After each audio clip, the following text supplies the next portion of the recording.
Hi, welcome to today's video on how we hope to stop the worm casts coming through this new project. Don't forget to like and subscribe, and if you don't like, please press that dislike button. So we're here today at Keith's at the farmer Britain's Best Lawn. Now today I want to talk to you about how we're going to stop worm casts coming through the soil into the new lawn. When we've seeded it, we've put the sheets down from Steve's job, recycling the material, putting it under there, and what I hope is that the worms will hit that membrane and then they will stay lower down or come up through the borders and come up wherever they want, but just not through my lawn. The thing is with this lawn is last year and the year before it gets absolutely ruined with worm casts, and we're not just talking little ones, we're talking like Mr. Whippy sized ones, because there's a lot of leaves fall on it and they just come up for all that organic matter to take it back down. So we've done that. I've never done it before. This is venturing on new ground, so hopefully it'll work out for the best. If it doesn't, what's the worst that can happen? Not a lot. And don't worry about water not being able to permeate through. We kind of want that because this area gets very dry, again with all the tree roots. So let's leave you now and you can watch us get this soil delivered and how we get it over obstacles such as hedges without having to shovel it in wheelbarrows. Okay. All right. You get under there, drop here. Hey, we're underneath there.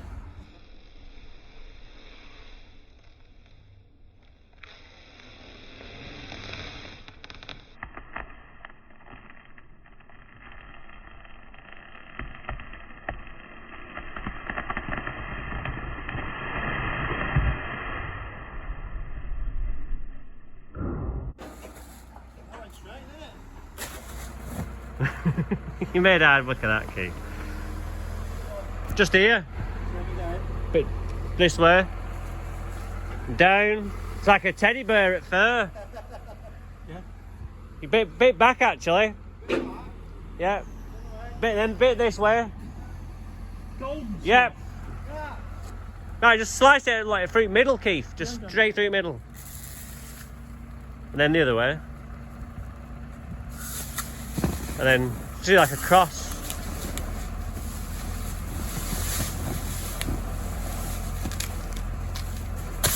There you go.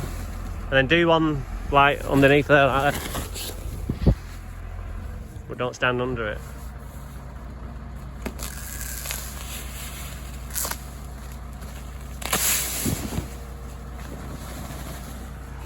Perfect.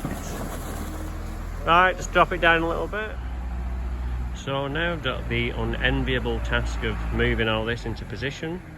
I don't think I've got enough, but that's what we set out to do. We didn't want to get too much and then end up with nowhere to put it, so you're better doing these things in smaller amounts and getting more in if delivered. You know, I know it's going to cost a delivery charge, but it's better spending another 15 quid on delivery than having 2 or 3 bags over, which is 120 quid. So bear that in mind when you're doing your project.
So we've put the old fleece down from Steve's job. That's going to stop the worms coming up.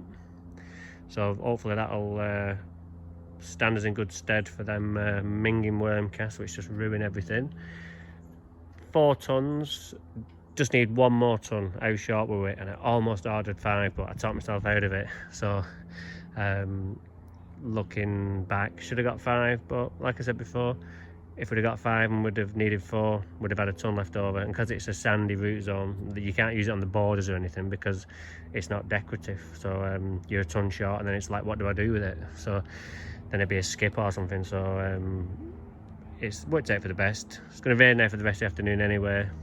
Got my Jack's Magic there, then I'm going to sieve it and then ameliorate it into the top surface, ready for next week, Monday.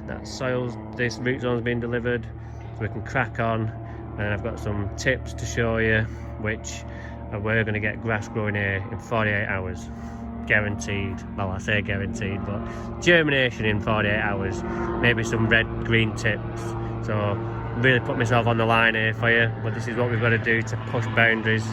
And if it all goes wrong, then that's what happens, and I'll look an idiot. But I look an idiot most of the time anyway, so there'll be no change there. So that's it for me now. See you next week.